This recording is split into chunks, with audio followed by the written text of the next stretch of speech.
In this Pi POV, we hear from digital Pi partners and where they think B2B fits in the future. From acquisitions to digital overload, there's a lot to cover. Check it out. When we think about B2B, Adam, you hit on this, a little bit in the last question, but where does B2B fit in with Adobe? Well, I think it's more about where is it kind of going with Adobe, right? I mean, we talked about the acquisitions they've done to date and that we see them leaning in more. And I think it was a great ad by Marne on the Workfront side. But when we talk about customer experience, we mean customer experience, right? Every touch point with the customer, not just the marketing experience or the media experience, but the sales experience and the service experience and everything in between. So I think that Adobe needs to engage more in that lower funnel or have more of a strategy in that lower part of the funnel and the customer loyalty components too. So, partnerships with the likes of Microsoft most likely is going to play a big part of that. And then there's going to need to be more acquisitions because, it's critical, right? When you're a prospect or unknown, marketing is the center of the universe. But once you become a customer, marketing is absolutely critical still, but only if the service experience and the sales experience and every other component is connected too. So we're going to get much tighter in that space is my view on it. And commerce as well in B2B is double what it is in the consumer world. It's $7.2 trillion valuation or revenue going through commerce versus half of that on the consumer side. So, Magento is a great starting point, but commerce is a big complex beast. And I think that there's going to be more acquisitions and more capabilities coming there too. Yeah, and Adam, you talked about the lower part of the funnel, and I think there's the same work to be done meeting new people. And I think over this last year, that's been a huge challenge for marketers, right? With the lack of being able to go out into the field, with the lack of being able to go to events, and buyers, right, are kind of dodging us because Marne, to your point, we're sending out a ton of email.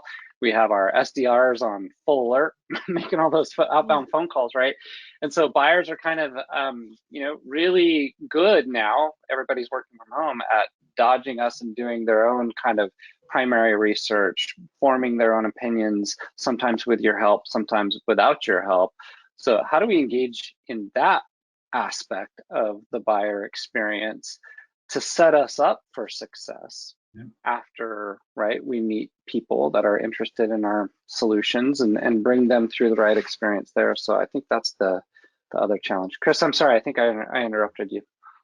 Oh, no, not at all. I mean, this is a panel discussion, so we're talking. No, so I mean, I was there a couple of years ago when right after I was at the Marketo RKO immediately post acquisition. And the leadership of Marketo stood up on stage and they talked about how with Marketo and Adobe combined, they were going directly after Salesforce. They were pointing at the new building. And since then, it's been a couple of years, but we haven't really seen a lot of movement into that space. And I think Scott Brinker really did a good job of summarizing some of the sentiments that are out there is, look, Salesforce isn't going away. That's the backbone of most people's tech stacks. So rather than trying to take each other down, I think one of the operative things that we need to do in B2B is think about how these things work together. How do we communicate with one another and share data so that the tools that you've invested in are not making your life harder? And that's one of the operative things that came out of an article that he released just last week is people are spending more time doing manual processes with more tools, which is the exact opposite of the way things should work.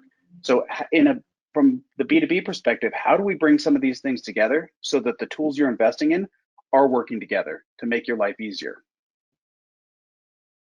A lot of tools out there. How do you bring those together? Indeed. A lot of really good capabilities in those tools that are needed. Yep. Right? So, they're needed.